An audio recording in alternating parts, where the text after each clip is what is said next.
Hi, and thank you for joining me. I'm Alana. I am the creative director and executive producer for Filmkik, and today I am going to be joined by Bob, and I am going to tell you a little bit more about him. Bob is the founder and CEO of Invincible, where he's focused on helping kids with chronic conditions be kids. He knows what it's like. He has type 1 diabetes himself. Since being diagnosed in college, he spent his career designing and building solutions that improve the lives of people living with health issues. He dreams of building a world where kids with health issues achieve remarkable things because of their condition and not in spite of it, just like him. So he's a really great friend of mine, and I met him at WeWork. I have my office at WeWork, and he was in the incubator for WeWork, just down the hall.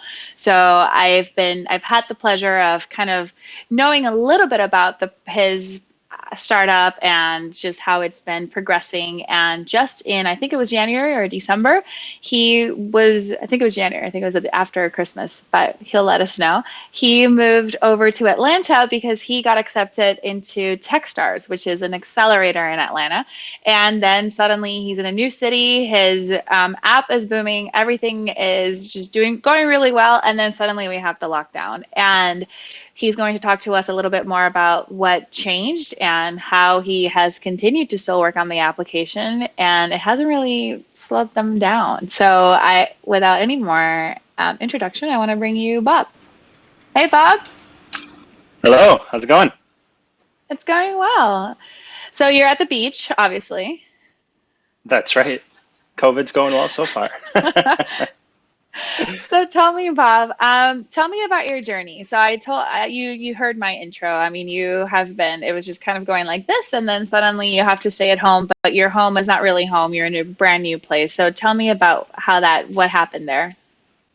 Yeah, sure. Well, I think, yeah, like everyone, COVID changed a lot of things. So I think you mentioned, but I was in Atlanta for an accelerator program. And so the goal was to be there through the end of April originally.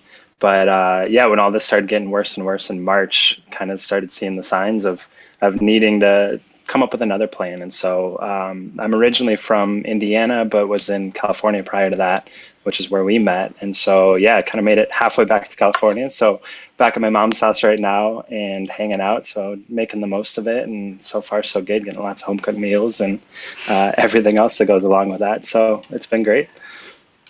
That's awesome. And you just created your own office space too. You were telling me earlier. We did, yeah. So that's been a fun diversion and learning curve. So she does a lot of like home building and home stuff, just then for fun and as a hobby. And so she's taught me a bunch of new stuff. And so learning that, we're kind of redoing our basement at the moment to just, yeah, revitalize and make the most of this. And realize pretty quickly that working out of my bedroom wasn't going to be a good option long term. And so, yeah, using this as an excuse to pick up some new skills while we're at it. That's awesome. Well, I know that we have some people viewing, and what I'd like to do is you're the CEO of Invincible, but what is Invincible? And so you sent me a demo, and I'd like to show the demo, and then, all our questions will be framed around, who you are.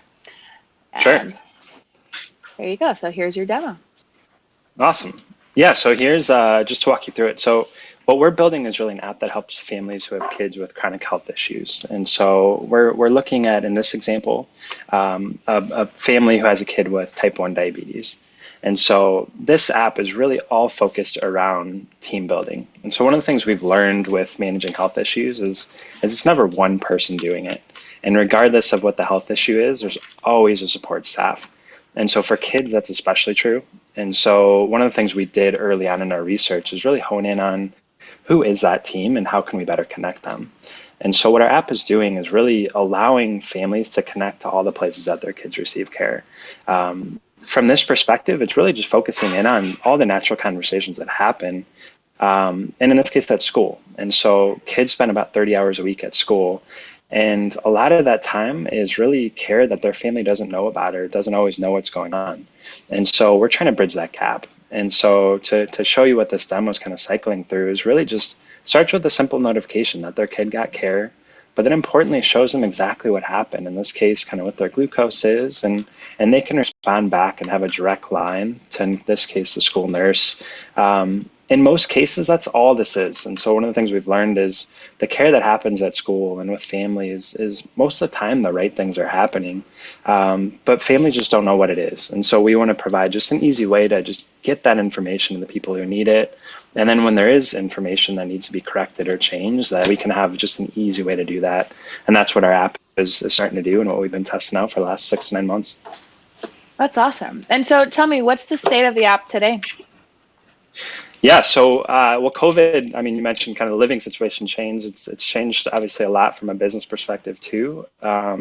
But at the end of the day, what we've tested is really proof of concept since the last October timeframe.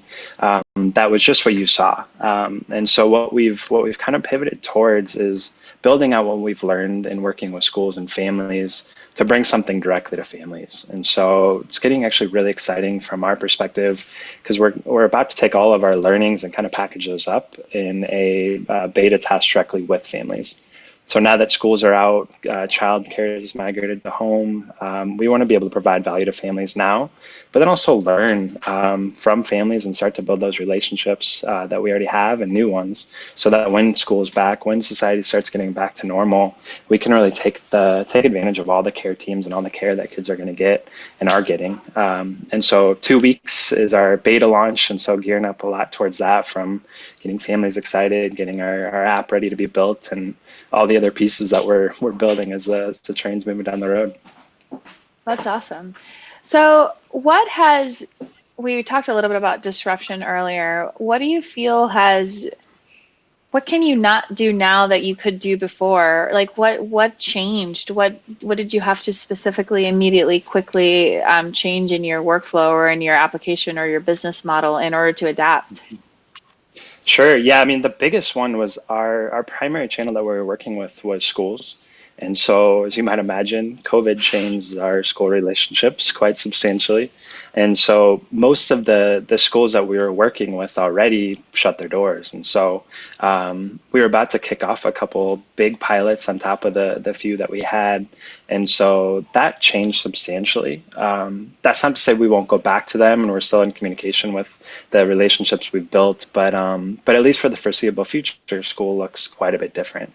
And so that's where I think the approach has changed a bit, but at the end of the day, we're here to help families and help kids who have chronic health issues. So that's remained constant, and that's what's been fun to see as we kind of look back at our goals and who we're trying to help, and none of that part has changed, which I think is telling of what our mission is and what we're trying to do and where we're headed. That's awesome. That's so cool. So what kind of information are you hoping to get from the beta right now? Yeah, I mean, I think really learning. I mean, we're in a mode, and I think we will hopefully always be in the mode of just learning from the real people doing this every day.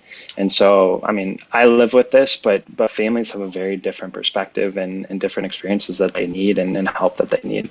And so we've done a lot of research with families and with schools and with kids to make sure that we're building something that helps. But at the end of the day, until we get this in their hands, there's only so much learning we can do. And so we've built kind of the base version that you saw here, but we have lots of ideas where we're HUD, but we just really want to make sure that we're building that with real input and not just our own ideas, and laying those two on top of each other. So really just input from what we have, but then more importantly is building on features and things that are just going to help families on their day-to-day. That's awesome. And have you adjusted your expectations of the information that you're going to get on the beta based on the fact that we are during lockdown, or has your strategy stayed the same? Yeah, it's a great question. I think it certainly has changed from an expectation perspective. Our whole app and our kind of thinking is really around team-based care, and the premise that kids go to school and go to grandparents' house and go to other places. And so obviously that's all changed. And so we know and are fully recognizing the fact that the relationship of care is now mostly on families' hands. And so we think the fundamental relationship has changed, but we still think there's a lot of value that families can get. and the other fact of that this isn't a forever thing either. And so making sure that we're able to adapt to what is our current reality, but really being able to go back to eventually what will be just, again, this team-based care where kids do go to a lot of different places and rely on people for care. So we're kind of in these dual worlds, and that's where I think we want to be able to get out there and reach families directly so that we can really have the direct feedback and input so that we can improve the product. Thank you. Okay. And so when suddenly you go into the lockdown but let's phrase this, you're a new company, so you are used to video meetings, you are used to working with remote teams. So in a way, you have built a company that I understand, like your clients or your schools, the people that you work with, they have been completely disrupted. But in terms of your personal workflow and your company, the way your company operates, what changed? I mean, not a whole lot, honestly. I mean, I think it's the things that have changed. I mean, we were doing most of our team meetings and other things remotely anyway. And so from that. Oh, wait, Bob, I can't hear you. Hello? Right, now I can. All right. So you were saying that you do your meetings remotely anyway. You were doing that. Yeah, so most of our meetings are done remotely anyway, and the way we manage our work is through a backlog. And so we have kind of a tool that we manage all our work products from.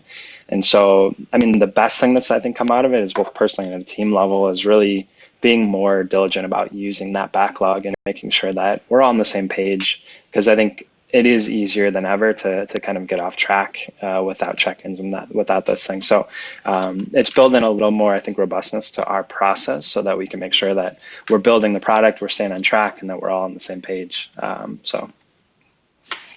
What advice would you give another CEO of another startup in a similar position, or maybe a little bit younger of a startup than yours? Ooh, I don't know. I don't know if we're grown up enough to give advice, but I think, I think my biggest learning has been, early on, just kind of finding people to have around you that have been through these things. And so like WeWork was a good example. The Accelerate I'm in is a good example. But just finding other people that are curious and are excited about what they're working on. I mean, yourself included, of just understanding marketing and understanding how we create content and all this, I think is huge. And so that to me is the most important. I mean, I think just having people around that are excited about what they're doing, that know what they're doing, and that have probably been through the things that you're going to go through, so you can avoid a lot of kind of the mistakes that they've had. The first kind of 2 months of starting Invincible, I just worked every day with another founder, and she was 3 years ahead of me. And so being able to see the things that she had been through, the things that were giving her heartache, have really kind of helped my thinking of where we're headed and what we're doing. And then you're obviously going to have your own struggles as you go. And so that's where kind of finding new things, being able to dive in where you need to. Because at the end of the day, I mean, there's a lot of support you can get, but it's kind of on you to figure it out too. And so no one's going to do that work for you either. So kind of balancing those two support networks. That's awesome. And okay, so suddenly, I know for me, I've had certain things that I had to very quickly pivot towards, and have honestly been unexpected positives that have come out of this. Sure. Just things that we've optimized in our workflow, that we've optimized. You talked a little bit about the backlog. Any other, or even if you want to talk more about that, but any other unexpected positives that have come out of this for you? Yeah, I'm learning how to use a saw and how to do some woodworking. So that's been an unexpected thing that's come out of this. In all seriousness, I mean, I think it's been fun to kind of think creatively, because it's I think with this change is just learning how to adapt to a lot of different things. And so like forcing myself to just do new things has been key.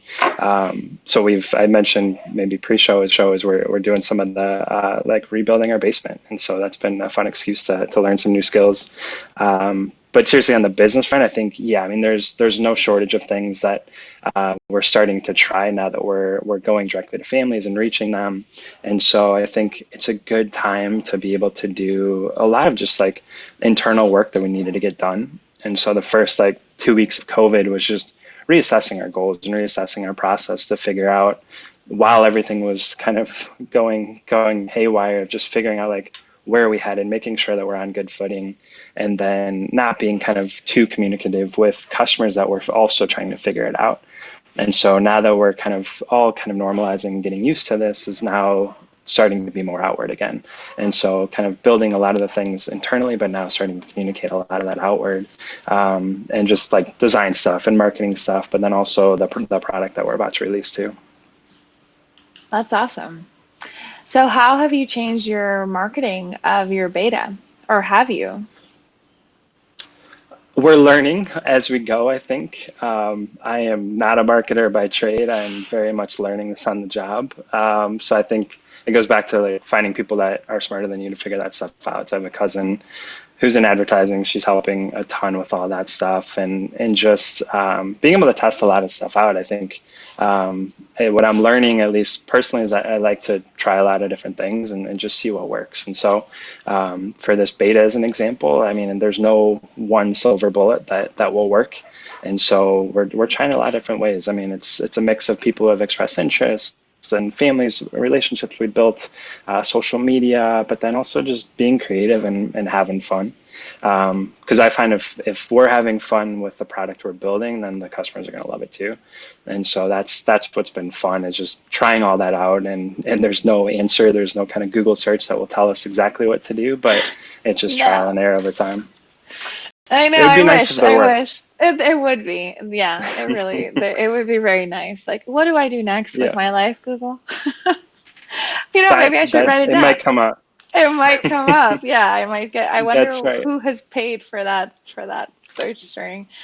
Okay, right. So, it was really crazy here. I know that for me, I know my city. I've lived in San Jose now for a while, especially downtown. And it was like one day we went to San Pedro Square and half of the tables were removed. And then the next day they were closed. It was like, and then the next day concerts were stopping and events were being changed. And it happened so suddenly. And we're still in it, right? We're still in it. It's not like it happened. Normally tragedies and atrocities happen one day, and then everybody's like, "Oh my God, that earthquake was so terrible!" But it was like the longest earthquake ever. We're still experiencing it. So you're in Atlanta, and you see this happening. Did you think that this was going to be as big as it has been? It was interesting because it was very similar, I think, to your experience. I mean, I remember the first kind of universities closing, and we were chatting about it on a Friday. I forget the first, maybe it was Harvard or one of the bigger schools, Ivy Leagues, to close, and thinking and talking like just how mind-blowing that was, that they would just shut their doors. And I think flash forward maybe 3 more days from saying like, whoa, that's crazy, like how could they do that, to 3 days later, I remember talking to a mentor who was in the health space, and he was sharing some of the data that was coming out and just kind of forewarning a lot of the stuff coming. And I think in the course of 3 days, that kind of changed my perspective. And then maybe literally 1 or 2 days later, I'm like changing my whole life towards it and packing up my stuff in the office. I ended up going remote before kind of we officially were remote.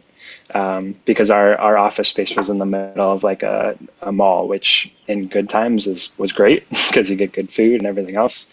But being around 1,000 strangers every day probably wasn't the best recipe either.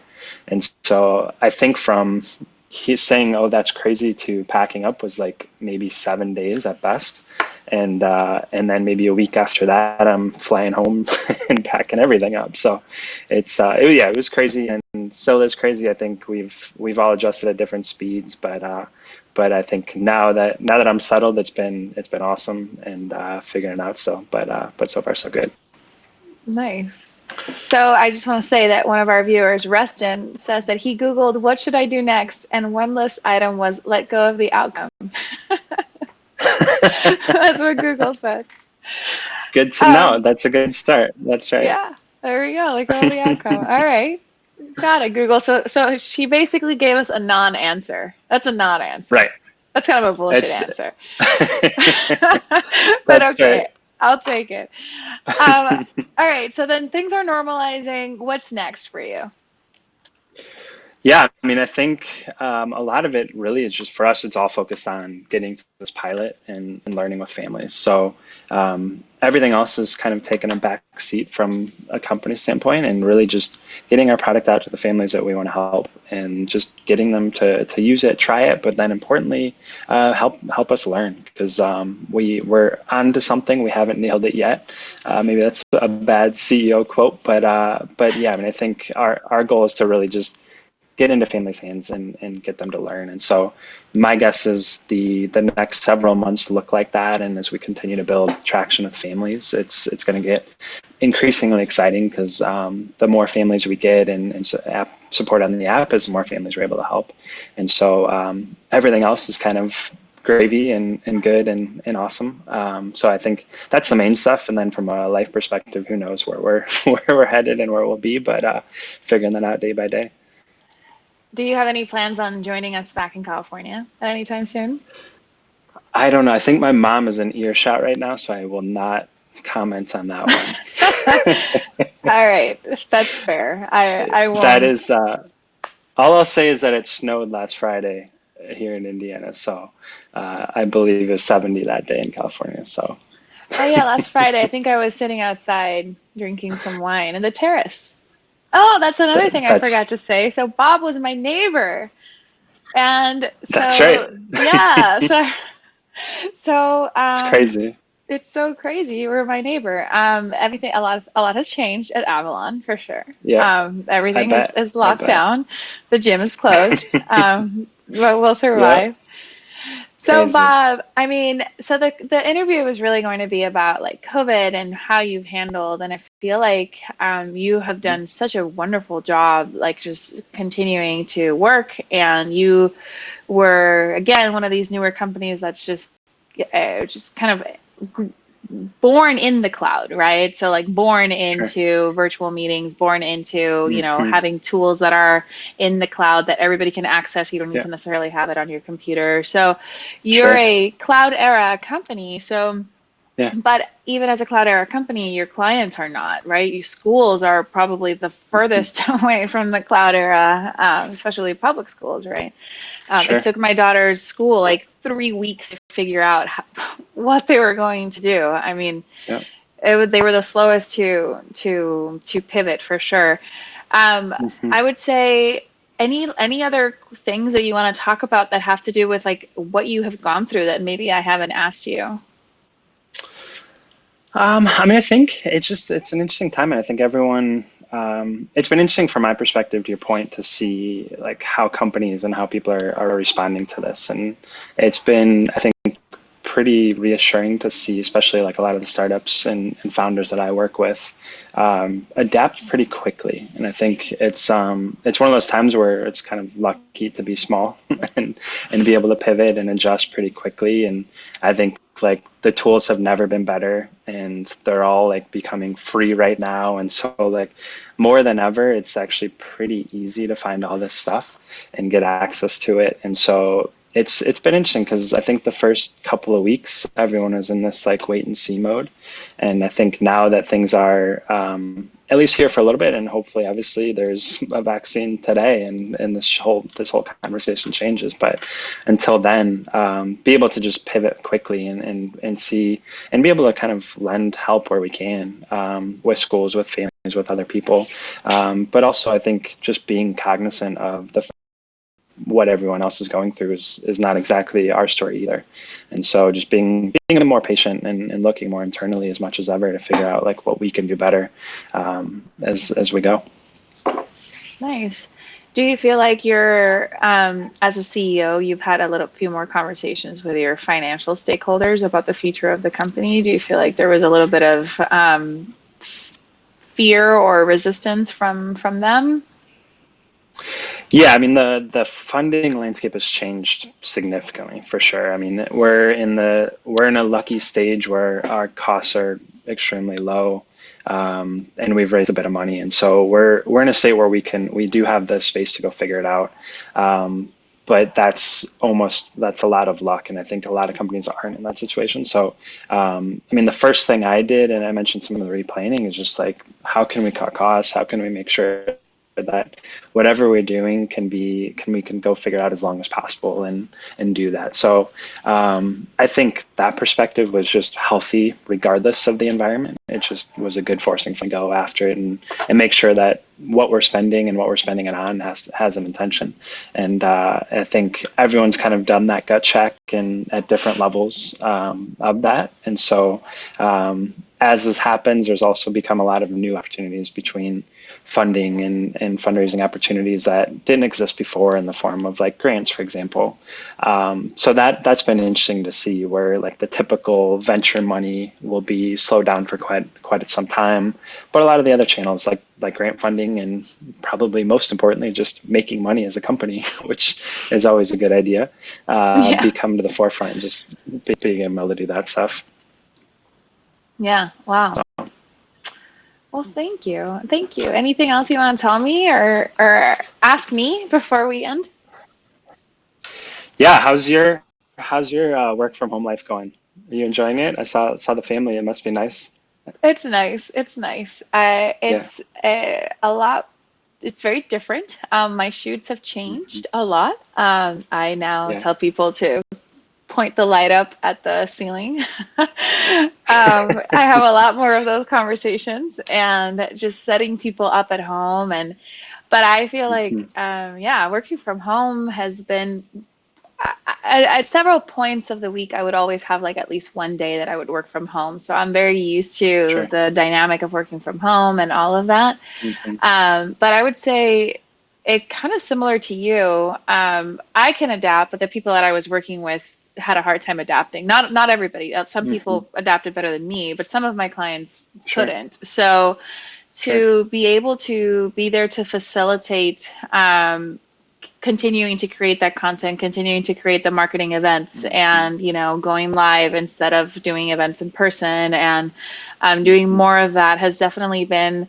I've been more challenged at my job in the last month than I have since like 10 years ago. So I've had to learn new software, learn new pieces of new words that RTMP.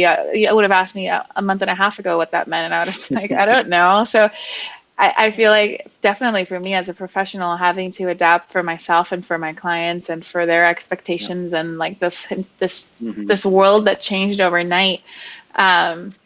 It's been fun. It's just been a lot of late nights reading blogs and watching YouTube videos on how to do things, and have some 12-year-old explain it to me. I'm like, all right, That's teach right. me. Yeah, That's so right. cool. But you know what I'm That's talking cool. about. Well, one other question then is, you got to tell me what RTMP actually is, because I saw that. I have no idea what it is. So it's basically so that you can go live into something else. So it's like the destination to send your stream to. Cool. That's it. Yeah. Learn something new every day. I like it.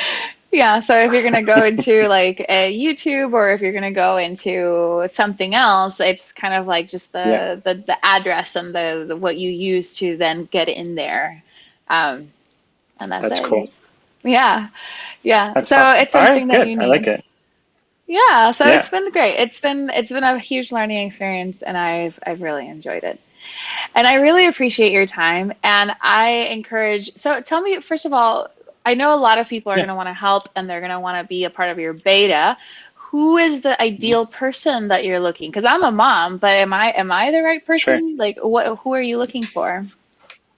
Yeah, so we're really looking for families with kids with chronic health issues, and we've started with type 1 diabetes, but we're also will be soon available to families who have all sorts of chronic health issues. So kids with autism and epilepsy and severe allergies or even asthma could be used on this platform. So so that's really where we're kind of thinking we could provide a lot of value. And so, yeah, if you know anyone, would love to chat with them, see if they're interested in what we're working on, get their support so we can bring this out to a lot more families. I love it. I love it. We'll have to have an offline chat about that then. So I have some Sounds great. ideas. All right. So Awesome. I'm gonna go to me, and I'm just gonna say thank you again, Bob, and for everybody that watched. I feel like to to see that some people have been able to adapt better than others, and but even if they've adapted well, they still live in a landscape where the world has changed, right? So I think all of us are I know all of us are experiencing something different. And I was actually talking to Bob about this before we started the show, that I feel like these are like these little time capsule nuggets, you know, these time capsule videos where we can come back to it and look at it and say like, wow, Bob, remember when I was interviewing you and you were at your mom's basement, you know, you had just built your own office, you know?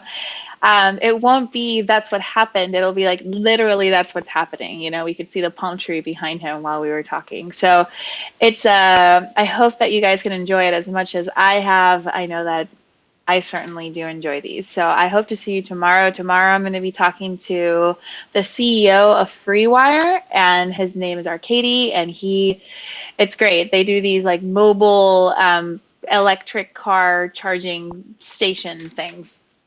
Terrible way to interview him. I will have to practice that one for tomorrow. And with that, thank you. Bye.